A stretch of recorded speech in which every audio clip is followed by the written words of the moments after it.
আসসালামু আলাইকুম। Welcome to Rakib and Mim blogs. আপনারা তো পার্ট 1 দেখছেন মালদ্বীপ যে আমরা গেছি। আমরা পার্ট 2 তে তো দেরি হয়ে গেছে বিকজ আমি একটু সিক ছিলাম। So let start. এখন হচ্ছে আমরা এয়ারপোর্ট থেকে বের হইছি। এই যে অরেঞ্জ কালার জামা পরা যে দেখতেছেন, সে হচ্ছে আমাদের রিসিভ করার জন্য আসছে।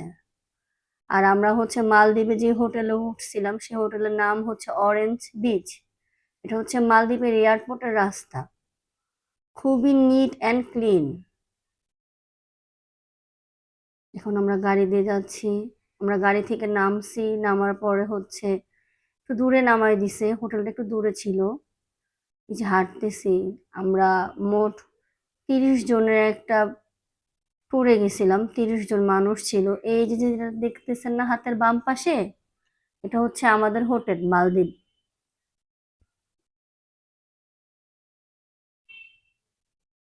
এই যে এখানে যাদের বসা দেখতেছেন তারা হচ্ছে আমাদের ওয়েলকাম করার জন্য বসেছিল।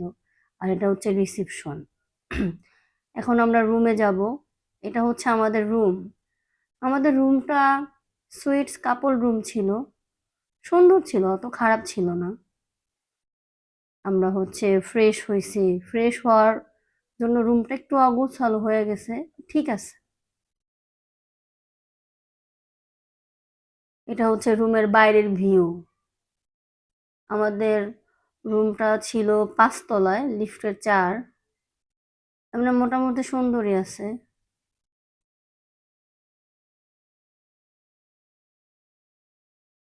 ওই যে দেখতেছেন প্লেন উঠতেছে। আমাদের হোটেলটা প্রায় এয়ারপোর্টের কাছাকাছি ছিল, অত দূরে না। কাছাকাছির কারণ হচ্ছে মালদ্বীপ কিন্তু অত বড় শহর না, অনেক ছোট, একটু সিমিলার একটা জায়গার মধ্যে। এটার এখানকার রাস্তা অনেক ক্লিন, আর গাছপালা আছে, পানি আছে, প্রাকৃতিক অনেক সুন্দর। এখানে যে যাবে তাদের মনটা অনেক ভালো হয়ে যাবে। এই ছোট ছোট প্লেন গুলো দেখতেছেন না, এগুলো হচ্ছে মাফুসিয়া আইল্যান্ডে নেওয়ার জন্য। যারা হচ্ছে পার্সোনালি যেতে চায় তাদের জন্য হচ্ছে এসব প্লেন। আর এসব প্লেনের কস্ট হচ্ছে পার পারসন $100, $110। আর এটা হচ্ছে আপনাদের ভাইয়া ভিডিও করতেছে।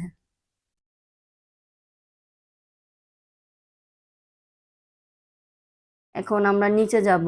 নিচে গিয়ে আমাদের যে প্যাকেজ ছিল, ওই প্যাকেজের মধ্যে আমাদের ব্রেকফাস্ট ইনক্লুডিং ছিল। এই যে হচ্ছে আমাদের ব্রেকফাস্ট। 1 গ্লাস জুস ছিল, একটা ডিম ছিল, 2টা ব্রেড ছিল, আর হচ্ছে কিছু আলু সিদ্ধ করা ছিল। ওনাদের ওখানে হচ্ছে আলু ম্যাশ করা বলে।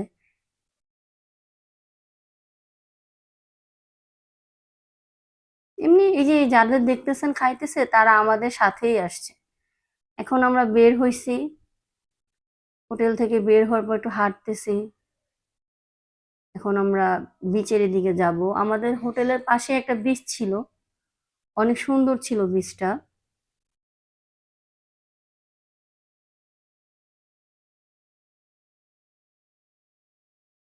এই যে বিচ স্টার্ট, এখান থেকে হচ্ছে পানি মূলত দেখা যায়। দেখছেন মালদ্বীপের পানি সম্পূর্ণ নীল। এখানের পানি অনেক পরিষ্কার। আপনারা তো ঢেউয়ের আওয়াজটা পাচ্ছেন না, এটা হচ্ছে আমার পা। ঢেউয়ের আওয়াজটা অনেক সুন্দর ছিল। পরিবেশটাও অনেক সুন্দর ছিল।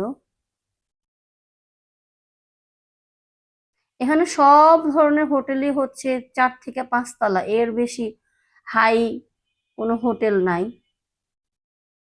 আমি মনে করি আপনারা যদি কোনো ট্যুরের মাধ্যমে যান, প্যাকেজে যান, তাহলে হচ্ছে কস্টিংটা অনেক কম পড়বে। আর নিজেরা যদি যেতে চান তাহলে অ্যাভারেজে কস্টিংটা বেশি পড়ে যাবে। কারণ আমরা যদি সরাসরি ডিল করি হোটেলের সাথে কথা বলার জন্য যে আমরা রুম নিব, তখন তারা রুমের ভাড়াটা বাড়ায় নেয়। বাংলাদেশ প্রাইস হচ্ছে 18,000, 20,000। আর যদি আপনি কোনো ট্যুরের মাধ্যমে যান, কোনো প্যাকেজে যান, সেক্ষেত্রে হচ্ছে অ্যাভারেজে 10,000, 12,000। আমরা হচ্ছে বাসায় গেছি, বাসায় যে ফ্রেশ ফ্রেশ হয়ে রেস্ট নিয়ে সন্ধ্যার পরে বের হইছি। বের হওয়ার পরে এখন আমরা হচ্ছে একটা মাঠের দিকে যাব মালদ্বীপে হ্যাপি নিউ ইয়ার পালন করার জন্য। রাস্তা দিয়ে সবাই হাঁটতেছে।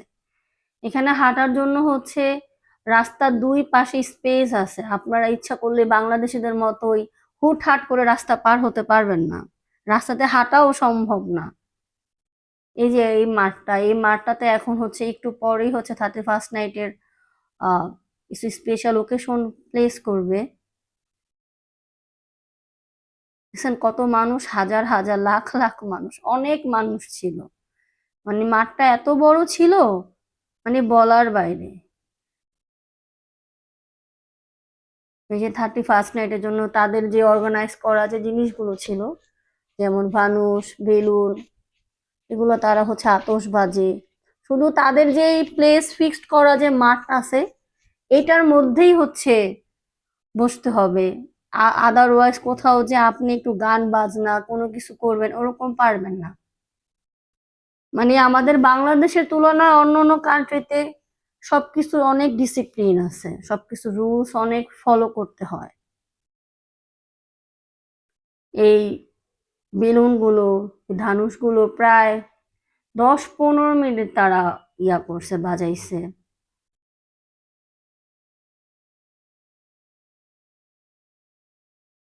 পরিবেশটা আসলে অনেক সুন্দর ছিল।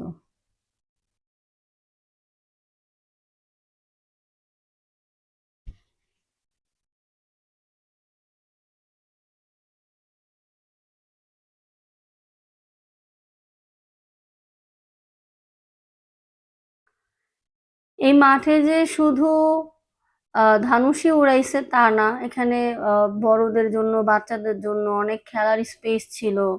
যেমন ধরেন একটা হরর মুভির স্পেস ছিল, কিছু স্ন্যাক্স এর দোকান ছিল, এটা হচ্ছে আমি, আমার ভাইয়া হচ্ছে ভিডিও করতেছে। পরে নর্মালি খাবার ছিল, খাবার দোকানপাট অনেক ছিল। বাট এখানে সবচেয়ে বড় মূল বিষয় হচ্ছে এখানে হচ্ছে আপনাকে বাংলাদেশ থেকে যদি আপনি যান তাহলে ডলার করে নিয়ে যেতে হবে, দেন হচ্ছে আপনি মালদ্বীপ গিয়ে ডলার ভাঙাবেন, তারপর হচ্ছে রুপিস করবেন, দেন হচ্ছে আপনারা ভাঙতে পারবেন। বাংলাদেশি টাকা বা রুপিস ই হয়, বাংলাদেশি টাকা বা ডলার সব জায়গায় তো রেফার হয় না।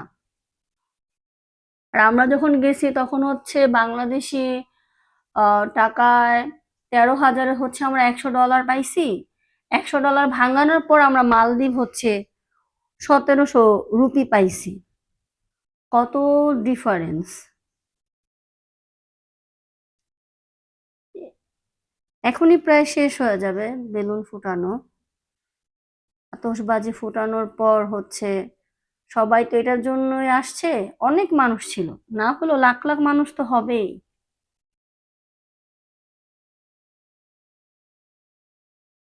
আমার কাছে খুব ভালো লাগছে তাদের ডিসিপ্লিন।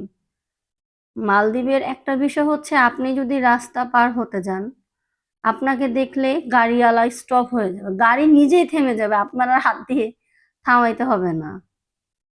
এই যে সবাই ভিডিও করতেছে, অনেক মানুষ ছিল অনেক। এখন হচ্ছে আমরা আবার রুমের উদ্দেশ্যে যাব, এখনো হালকা হালকা জ্বলতেছে।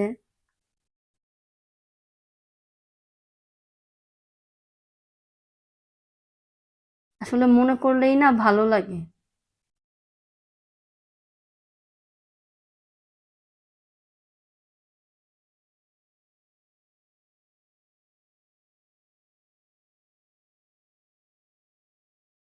এখন শেষ, এখন হচ্ছে সবাই যার যার হোটেলে চলে যাবে। এটা হচ্ছে এই মাঠের পাশে একটা মল আছে, ওই মলের ওই যে ভিউটা, সবাই এখন যার যার গন্তব্যে চলে যাবে। এই তো, আল্লাহ হাফেজ।